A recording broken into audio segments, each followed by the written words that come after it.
నమస్కారం సాక్ష్యం న్యూస్ కి స్వాగతం. హెడ్లైన్ చూద్దాం. తెలంగాణలో వివింట్ ఫార్మా 400 కోట్ల పెట్టుబడి, జీనోమ్ వ్యాలీలో ఇంజెక్టబుల్స్ తయారీ కేంద్రం ఏర్పాటు, దాదాపు 1000 మందికి ఉద్యోగ అవకాశాలు.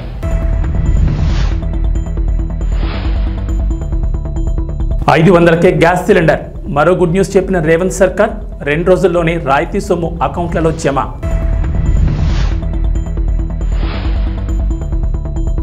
ఏపీకి కేంద్రం నుంచి మరో గుడ్ న్యూస్. జాతీయ రహదారులకు 7,266 కోట్లు, ప్రాజెక్టులను ఆమోదిస్తూ ఉత్తర్వులు జారీ.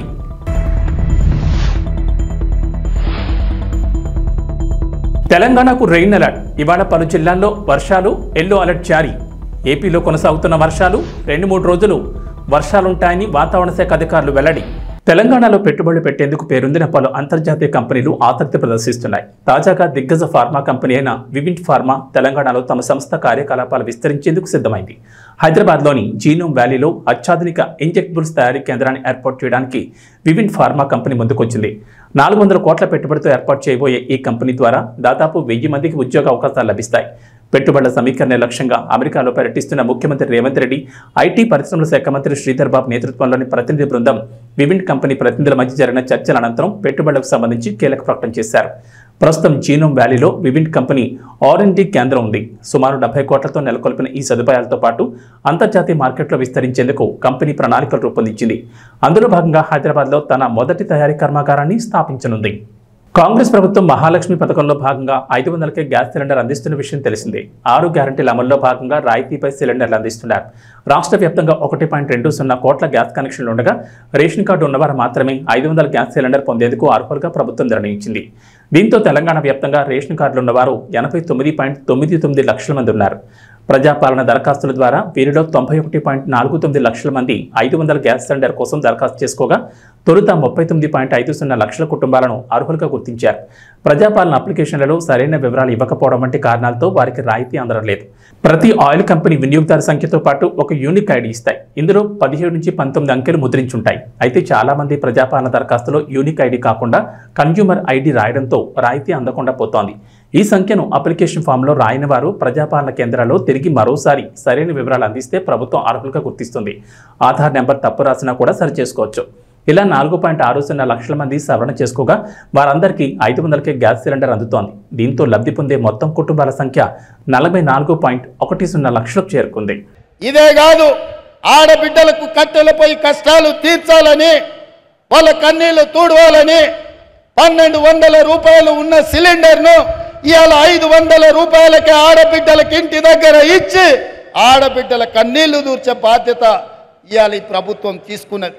తెలంగాణ ప్రభుత్వం మహాలక్ష్మి పథకం కింద మహిళలకు, బాలికలు, ట్రాన్స్జెండర్లకు ఉచిత బస్సు ప్రయాణ సౌకర్యం కల్పిస్తున్న సంగతి తెలిసిందే. మహిళలు 0 టికెట్ తీసుకుని రాష్ట్రంలో ఏ మూల నుంచి ఏ మూలకైనా ఉచితంగా ప్రయాణం చేసే ఛాన్స్ ఉంది. Palle Velugu, city ordinary, express బస్సుల్లో ఈ ఫ్రీ బస్ జర్నీ సౌకర్యం కల్పిస్తున్నారు. దీంతో బస్సుల రద్దీ విపరీతంగా పెరిగింది. గతంలో రోజుకు సగటున 30 నుంచి 35 లక్షల మంది ప్రయాణాలు సాగిస్తే ప్రస్తుతం ఆ సంఖ్య సగటున 55 లక్షలకు చేరుకుంది. బస్సులో టికెట్ తీసుకుని ప్రయాణించే వారికి కూర్చోవడానికి సీట్లు కూడా ఉండట్లేదు. ఇక సంస్థకు వచ్చే ఆదాయంపై కూడా ప్రభావం పడుతోంది. మహాలక్ష్మి ఉచిత ప్రయాణ టికెట్ల మొత్తాన్ని రేవంత్ ప్రభుత్వం చెల్లిస్తున్నప్పటికీ సకాలంలో అందడం లేదని విమర్శలు ఉన్నాయి. ఇక డబ్బులు చెల్లించి టికెట్లు తీసుకునే ప్రయాణికుల సంఖ్య గణనీయంగా తగ్గింది. ఈ నేపథ్యంలోని తెలంగాణ ఆర్టీసీ కీలక నిర్ణయం తీసుకుంది. కొత్త రకం బస్సులను ప్రవేశపెట్టాలని ఆర్టీసీ యోచిస్తోంది. తొలి దశలో రాష్ట్ర వ్యాప్తంగా 50 సెమీ డీలక్స్ బస్సులను ప్రారంభించనున్నట్లు తెలిసింది. ఎక్స్ప్రెస్, డీలక్స్ బస్సులకు మధ్య రకంగా ఈ కొత్త సెమీ డీలక్స్ బస్ సర్వీసులను ప్రవేశపెడుతున్నట్లు ఆర్టీసీ అధికారులు అంటున్నారు. సీట్లు, ఇతర సౌకర్యాలు ఎలా ఉంటాయన్నదానే విషయంపై త్వరలోనే స్పష్టత రానుంది. డీలక్స్ బస్సుల్లో మహిళా ప్రయాణికుల్ని పెంచేందుకు ఇప్పటికే అనేక చర్యలు తీసుకుంటోంది. కొన్ని డిపోల్లో గిఫ్ట్ ఇచ్చే పథకాలను కూడా ఆర్టీసీ ప్రారంభించింది. మహాలక్ష్మి ఫ్రీ బస్ జర్నీ పథకంతో పడుతున్న ప్రతికూల ప్రభావాన్ని అధిగమించేందుకు ఈ నిర్ణయం తీసుకున్నారు. ఆంధ్రప్రదేశ్కు కేంద్రం శుభవార్త చెప్పింది. రాష్ట్రంలో జాతీయ రహదారులను 7,266 కోట్లతో అభివృద్ధి చేయాలని కేంద్రం నిర్ణయించింది. ఈ మేరకు 2024-25 వార్షిక ప్రణాళికను ఆమోదం తెలిపింది. ఈ ప్రాజెక్టులో కీలకమైన విజయవాడ తూర్పు బైపాస్తో మరికొన్ని ముఖ్యమైన ఉన్నాయి. ఈ మేరకు ప్రాజెక్టులను ఆమోదిస్తూ ఉత్తర్వులు జారీ చేశారు. కేంద్రం ఏపీకి కేటాయించిన నిధులు ప్రాజెక్టుల వారీగా ఇలా ఉన్నాయి. కృష్ణా జిల్లా రామారావుపేట నుంచి గుంటూరు జిల్లా కాజా టోల్గేట్ వరకు విజయవాడ తూర్పు బైపాస్ నిర్మాణానికి 2,716 కోట్లు కేటాయించారు. పల్నాడు జిల్లా వినుకొండ గుంటూరు 4 లేన్ల రహదారికి 2,360 కోట్లు ఇచ్చారు. విజయవాడలోని మహానాడు జంక్షన్ నుంచి నిడమనూరు వరకు 6 లేన్ల ఫ్లైఓవర్ నిర్మాణానికి 669 కోట్లు కేటాయించారు. అనకాపల్లి జిల్లా సభవరం నుంచి విశాఖ జిల్లా షీలానగర్ వరకు 6 లేన్ల రహదారి నిర్మాణానికి 906 కోట్లు కేటాయించింది కేంద్రం. ఆంధ్రప్రదేశ్ ముఖ్యమంత్రి నారా చంద్రబాబు నాయుడు శుభవార్త చెప్పారు. చేనేత కార్మికులకు తమ ప్రభుత్వం అండగా ఉంటుందని, చేనేతకారులకు ఇచ్చిన అన్ని పథకాలను వైఎస్ఆర్సీపీ సర్కార్ రద్దు చేసిందని అన్నారు. విజయవాడలో జాతీయ చేనేత దినోత్సవంలో ముఖ్యమంత్రి చంద్రబాబు పాల్గొన్నారు. అక్కడ ఏర్పాటు చేసిన స్టాళ్లలో ఉత్పత్తులు పరిశీలించి చేనేత కార్మికులతో మాట్లాడారు. చేనేత కార్మికుల ఆదాయం పెరిగేందుకు చర్యలు తీసుకుంటామని, వెనుకబడిన వర్గాలకు చట్టసభల్లో 33% రిజర్వేషన్ల కోసం అసెంబ్లీలో తీర్మానం చేస్తామని చంద్రబాబు చెప్పారు. ఇది పార్లమెంట్లో చట్టరూపం దాల్చేలా పోరాటం చేస్తామని ప్రకటించారు. రాష్ట్రంలో చేనేత కార్మికులకు జీఎస్టీ తొలగించేందుకు ప్రయత్నిస్తామన్నారు. జీఎస్టీ తొలగించుకుంటే రియంబర్స్ చేస్తామని ప్రకటించారు. నేతలకు 67 కోట్లు ఇచ్చి న్యాయం చేస్తామని తెలిపారు. చేనేత మగ్గాల కోసం 50,000 సాయం అందిస్తామని, ప్రజలంతా చేనేత వస్త్రాలు ధరించాలని, నెలకు ఒక్కరోజైనా చేనేత వస్త్రాలు ధరించాలని పిలుపునిచ్చారు. చేనేత పరిశ్రమను కాపాడడం బాధ్యతని, అలాగే చేనేత వస్త్రాలకు ఆన్లైన్ మార్కెటింగ్ను ప్రోత్సహిస్తామన్నారు. చేనేతలకు మరో హామీ ఇచ్చారు. మరమగ్గాల కార్మికులకు సోలార్ ప్యానెళ్ల ద్వారా ఉచిత విద్యుత్ అందిస్తామన్నారు. చేనేత కుటుంబాలకు 200 యూనిట్ల ఉచిత విద్యుత్ కూడా అందిస్తామన్నారు. చేనేతకారులకు ఆరోగ్య బీమా కల్పిస్తామని, నైపుణ్యం పెంచి ఆధునిక శిక్షణ ఇప్పిస్తామన్నారు. అంతేకాకుండా చేనేతలో సహజ రంగులను ప్రోత్సహిస్తామన్నారు. దీనికి ఒక చరిత్ర కూడా ఉంది. భారతదేశ స్వాతంత్ర ఉద్యమంలో విదేశీ వస్త్రాల బహిష్కరణ, స్వదేశీ వస్త్రాలని ప్రోత్సహించడం ఆ రోజు ఒక ఉద్యమ స్ఫూర్తితో ముందుకు తీసుకుపోయారు. అది కూడా ఈ రోజునే జరిగింది. ఆగస్టు 7వ తారీఖున మొట్టమొదటిసారిగా జరిగి, అది వాడలా వెళ్లి, అది కడకు క్విట్ ఇండియా మూవ్మెంట్ కింద ఏదైతే బ్రిటిష్ వారిని మళ్లీ పంపించే వరకు ఉద్యమం జరిగిందంటే ఆ స్ఫూర్తిలో ఇది ఒక భాగం అని చెప్పి కూడా నేను మీకు తెలియజేస్తున్నా.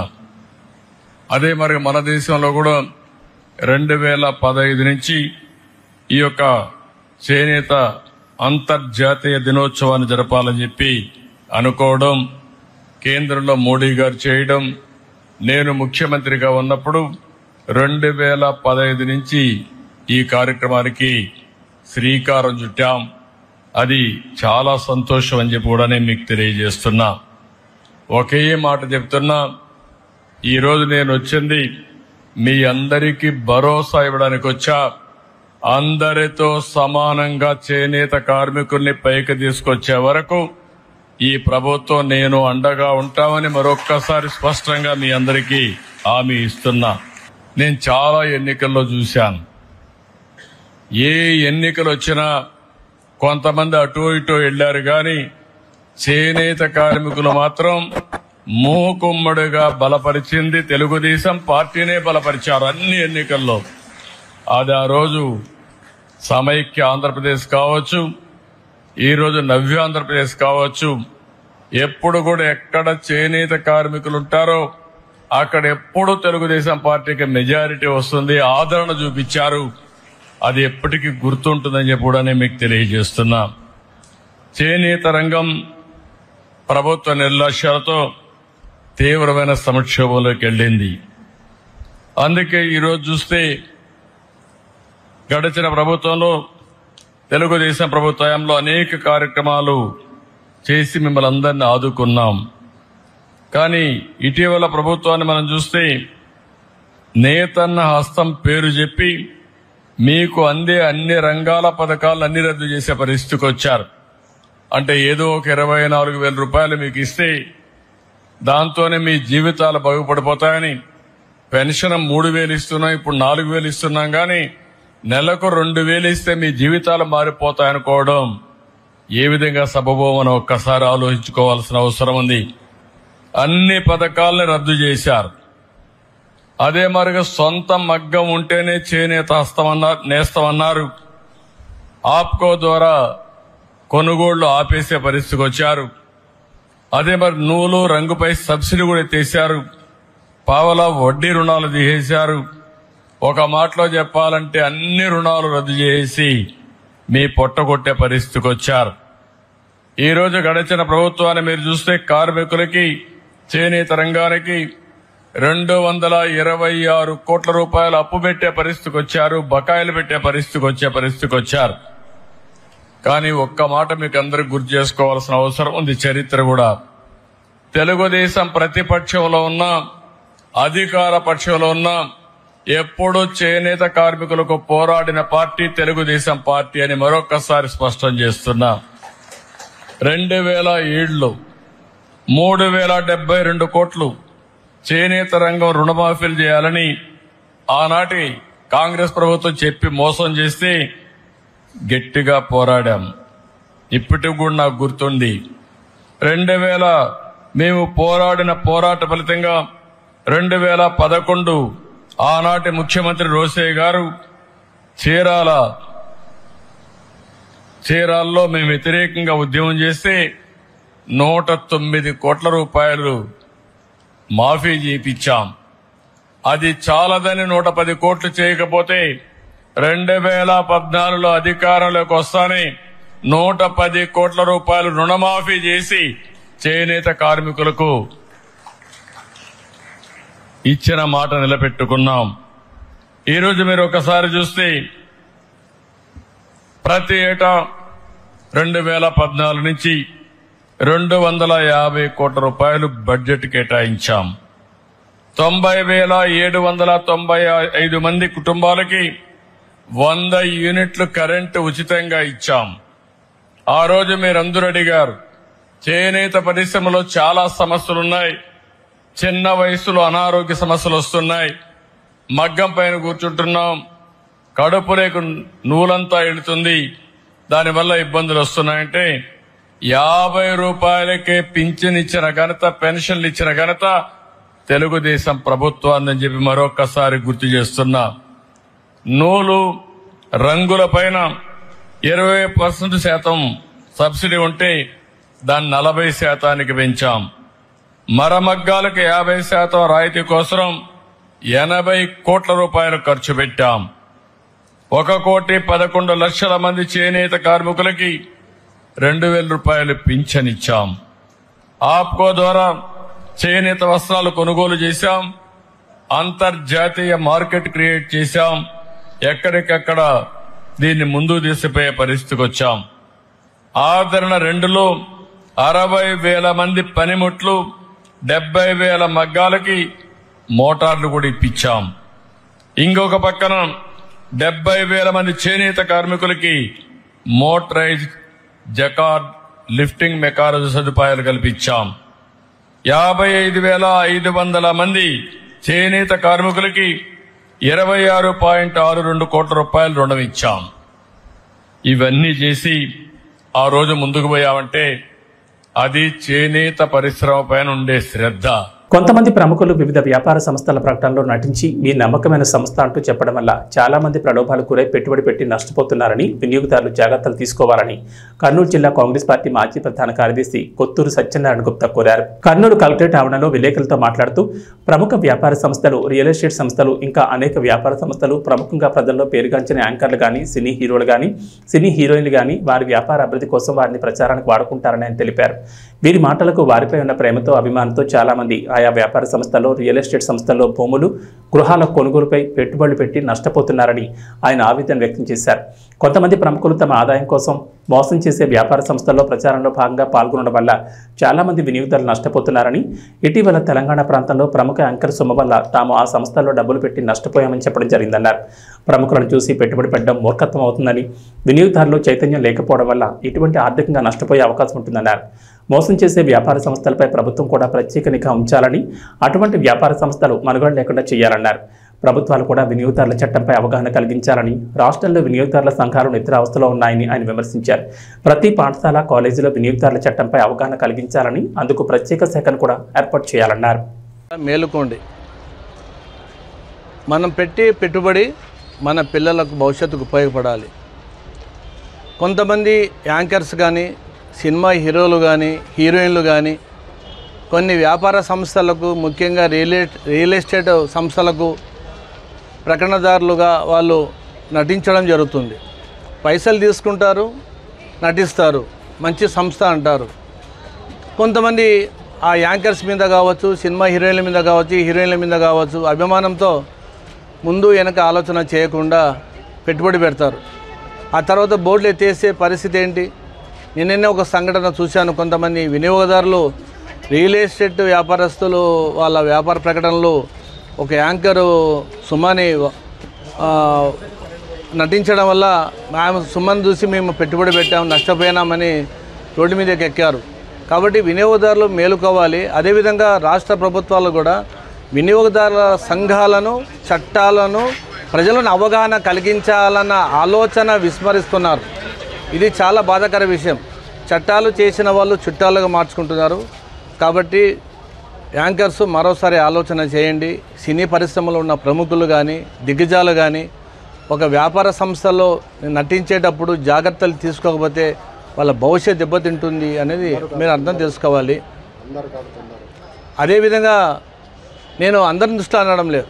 కొంతమంది కేవలం వాళ్ళ ఫేమస్ పేరు వాళ్ళ ప్రఖ్యాతిని దృష్టిలో పెట్టుకొని వ్యాపార సంస్థలో ఆ విధంగా యాడ్లు చేసేటప్పుడు ముందు వెనక ఆలోచన చేయకుండా సంస్థను దృష్టిలో పెట్టుకోకుండా మీరు నటిస్తే ఆ యాడ్లో మీరు ఉంటే మిమ్మల్ని చూసి కూడా కొంతమంది ప్రలోభాలకు గురై పెట్టుబడి పెడితే వాళ్ళు నష్టపోతే ఆ బాధ మీ పిల్లలు కూడా బాధ కలిగించేలా ఉంటుంది. కాబట్టి మీరు కొన్ని జాగ్రత్తలు తీసుకోవాలని మీ సందర్భంగా నేను కోరుతున్నాను. TNN news. సంగారెడ్డి జిల్లా పటాన్చెరు మండలం పాసమైలారంలోని సువెన్ ఫార్మాస్యూటికల్స్ లిమిటెడ్లో కార్మికులు ధర్నాకు దిగారు. కనీస వేతనాలు, పర్మనెంట్ ఉద్యోగం కోసం పరిశ్రమ ఎదుట ఆందోళన చేశారు. పాతమైలారంలోని సువెన్ ఫార్మాస్యూటికల్స్ లిమిటెడ్ ఎదుట ధర్నాకు దిగిన కార్మికులకు మాజీ ఎమ్మెల్సీ రాములు నాయక్ మద్దతు ప్రకటించారు. పరిశ్రమ యాజమాన్యాన్ని గొంతెమ్మ కోరికలు కోరడం లేదని, కార్మికులకు కనీస జీతభత్యాలతో పాటు చాలా ఏండ్లుగా పనిచేస్తున్న కార్మికులను పర్మనెంట్ చేయాలని డిమాండ్ చేశారు.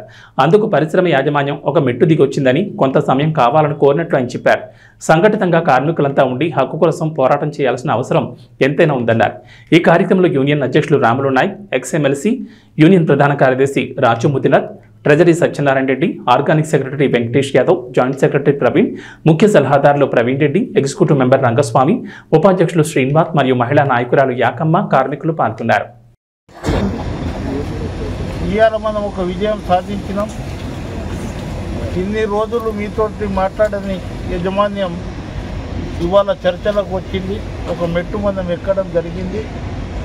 రేపటి నుంచి పనికి రామంటే మా సమస్య పరిష్కారం అయ్యి మీరు రాతపూర్వకంగా ఇస్తేనే మేము వస్తాము. ఇన్ని రోజులలో సమస్య పరిష్కారం కావాలి. మీరు డిప్యూటీ కమిషనర్ ఆఫ్ లేబర్ దగ్గర వచ్చి రాస్తేనే మేము వస్తామనేది చెప్పడం జరిగింది. సిస్టర్ ఉంది అక్కడ. ప్రతి విషయము గంట చర్చ జరిగింది. ఆ చర్చలలో నేను వేసిన ప్రతి ప్రశ్నకు జవాబు లేకుండా పోయింది. వాళ్ళకి చట్టం చెప్పిన, వాళ్ళ బాధ్యత చెప్పిన, డిసిప్లిన్ చెప్పిన, మహిళా కార్మికులతో ఎట్లా ఉండాలి అనేది గిట్ట మనం చెప్పడం జరిగింది. ఎందుకంటే మీరు సంఘటితంగా ఉన్నందుకే. ఇవాళ సంఘటితంగా లేకుంటే 20 సంవత్సరాల నుంచి జరుగుతున్న అన్యాయం ఇంకా జరుగుతుంది. మీరు రిటైర్మెంట్ అయ్యే వరకు ఇదే ఉంటుండే. కనీస వేతనాల చట్టం చెప్పినా, బోనస్ యాక్ట్ చెప్పినా, ట్రేడ్ యూనియన్ యాక్ట్ చెప్పినా ఏ విధంగా ఉండాలి, వాళ్ళకి పర్మనెంట్ చేయాలి. నీవు 3 పూటలు తిండి తింటే మేము 2 పూటలు తిండి తినాలి. నా కొడుకు నేను సీపర్గా పనిచేసి నేను హెల్పర్గా పనిచేస్తున్నా, లేకుంటే ఆపరేటర్గా పనిచేస్తున్నా అనేది కాకుండా నా కొడుకు గిట్ట మీద హెచ్ఆర్ కావాలి, ఇంజనీర్ కావాలి. ఆ కోరిక మాకుంది. 20 సంవత్సరాల నుంచి నువ్వు కాంట్రాక్టర్లను పెట్టి అదే కాంట్రాక్టర్లతోటి పని చేయించినావు. ఇప్పుడు ఎందుకు సడన్గా వాళ్ళని తీసేస్తున్నావు? దానికి ఇప్పుడు నువ్వు సడన్గా తీసేయడంతో కరెక్ట్ కాదు. నువ్వు రెచ్చగొట్టినట్లు అవుతుంది. మీ హెచ్ఆర్ తోటి, మీ పైన అధికారులతోటి మాట్లాడి ఎంతమందిని మీరు పర్మనెంట్ చేస్తారు, ఏ విధంగా చేస్తారు, మా జీతాలు ఎట్లా పెంచుతారు అనేది పోలీస్ డిపార్ట్మెంట్ ఉంది. వాళ్ళు గిట్ట విన్నారు. ఒక మహిళా రిప్రజెంటేషన్ గిట్ట మేడంకి తీసుకుపోవడం జరిగింది. ఎవరైతే రాజు మన జనరల్ సెక్రటరీ ఉన్నారో, మన రెడ్డి గారు ఉన్నారో, మన ప్రవీణ్ రెడ్డి గారు ఉన్నారో వీళ్ళు చెప్పినట్టు కోలీవుడ్ టు టాలీవుడ్ ప్రస్తుతం ఎస్జే సూర్యకి భారీ డిమాండ్ ఉంది. అసలు ఆయన డైరెక్షన్ చేసుకునే ఛాన్స్ కూడా ఇవ్వట్లేదు మిగిలిన దర్శకులు. వరుసగా స్టార్ హీరోల చిత్రాల్లో ఆయనకి విలన్ రోల్స్ ఇస్తున్నారు. ప్రస్తుతం Ram Charan game changer, Karthi Sardar 2, Kamal Haasan Indian 3, Nani Saripodhaa Sanivaaram ఇలా వరుసగా పెద్ద హీరోల చిత్రాల్లో విలన్ పాత్రలు పోషిస్తున్నారు సూర్య. సరిపోతా శనివారం చిత్రంలో అయితే పోలీస్ పాత్రలో ఆయన నటిస్తున్నారు. ఈ సినిమా ప్రమోషన్స్లో భాగంగా ఎస్జే సూర్య తాజాగా ఓ ఇంటర్వ్యూ ఇచ్చారు. అందులో యాంకర్కి షాక్ ఇస్తూ సరిపోదా శనివారం స్టోరీ రివీల్ చేసేశారు సూర్య. నాని చిన్నగా ఉన్నప్పుడు కొంచెం కోపం, ఆవేశం ఎక్కువగా ఉంటాయి. అలాంటి నేచర్తోనే పెరుగుతాడు. అయితే ఇలానే పెద్ద అయితే చాలా ప్రాబ్లం అవుతుందని వాళ్ళ అమ్మ అనుకుంటుంది. ఈ కోపాన్ని ఎలా కంట్రోల్ చేయాలని ఆలోచిస్తుంది. ఇలా చేయకూడదని చెబితే చిన్నపిల్లలు ఇంకా ఎక్కువ చేస్తారు. అందుకని ఒక ఆలోచన చేసి నీ కోపం చూపించు, కానీ అన్ని రోజులు వద్దు, కేవలం ఒక్కరోజు చూపించు అని చెప్తుంది. దీంతో నాని అలా ఒక రీజన్ కోసం తన కోపం చూపించడానికి శనివారం ఎంచుకుంటాడు. అలా అమ్మకిచ్చిన మాట వల్ల ఆదివారం నుంచి శుక్రవారం వరకు నాని భాషా సినిమాలో మాణిక్యం టైపు, శనివారం మాత్రం భాష. అలా నాని ఈ సినిమాలో శనివారం భాష అన్నమాట అంటూ ఎస్జే సూర్య ఈ కథను చెప్పారు. ఇక వాతావరణ విషయానికి వస్తే తెలంగాణకు హైదరాబాద్ వాతావరణ కేంద్ర అధికారులు రెయిన్ అలర్ట్ జారీ చేశారు. నైరుతి రుతుపవనాలు యాక్టివ్గా ఉండడం, ధోని ప్రభావంతో పలు జిల్లాల్లో వర్షాలు కురుస్తున్నాయన్నారు. నేటి నుంచి 2 రోజుల పాటు వర్షాలకు ఛాన్స్ ఉందని చెప్పారు. ఇక బుధవారం రాత్రి హైదరాబాద్లోని పలు ప్రాంతాల్లో భారీ వర్షం కురిసింది. హైటెక్ సిటీ, గచ్చిబౌలి, అత్తాపూర్, టోలీచౌక్, జూబ్లీహిల్స్, యూసఫ్గూడ, పంజాగుట్ట, కోటి, మలక్పేట్, దిల్సుఖ్ నగర్, ఎల్బీ నగర్, వనస్థలిపురం, ఉప్పల్, మోసాపేట్, కూకట్పల్లి, మియాపూర్ తదితర ఏరియాల్లో వర్షం పడింది. మిగిలిన ఏరియాలో ఓ మోస్తరు వర్షాలు కురిశాయి. ఉమ్మడి ఆదిలాబాద్, నిజామాబాద్, కరీంనగర్, వరంగల్, రంగారెడ్డి, మహబూబ్నగర్ జిల్లాలోని పలు ప్రాంతాల్లోనూ వర్షాలు కురిశాయి. గద్వాల జిల్లా గట్టులో అత్యధికంగా 12.6 సెంటీమీటర్ల వర్షపాతం నమోదైనట్లు అధికారులు తెలిపారు. అటు ఆంధ్రప్రదేశ్లో కూడా వర్షాలు కొనసాగుతున్నాయి. బంగాళాఖాతంలో కాకుండా భూ ఉపరితలంపై అల్పపీడనాలు ఏర్పడే వాతావరణం కనిపిస్తోంది. పశ్చిమ బెంగాల్, జార్ఖండ్ పరిసరాల్లో 5 రోజుల క్రితం ఏర్పడిన అల్పపీడనం మరింత బలపడి తీవ్ర వాయుగుండంగా మారింది. తాజాగా మరో అల్పపీడనం ఏర్పడనుంది. ఈ ప్రభావం శ్రీకాకుళం, పార్వతీపురం, మన్యం, అల్లూరు సీతారామరాజు జిల్లాలపై కొంతవరకు ఉంటుందని అంచనా వేస్తున్నారు. రాష్ట్రంలో నైరుతి రుతుపవనాలు మోస్తరుగా కదులుతుండడంతో వర్షాలు కురుస్తున్నాయి. రాబోయే 24 గంటల్లో కోస్తా, రాయలసీమలో ఎక్కువ చోట్ల వర్షాలు కురుస్తాయని అంచనా వేస్తున్నారు.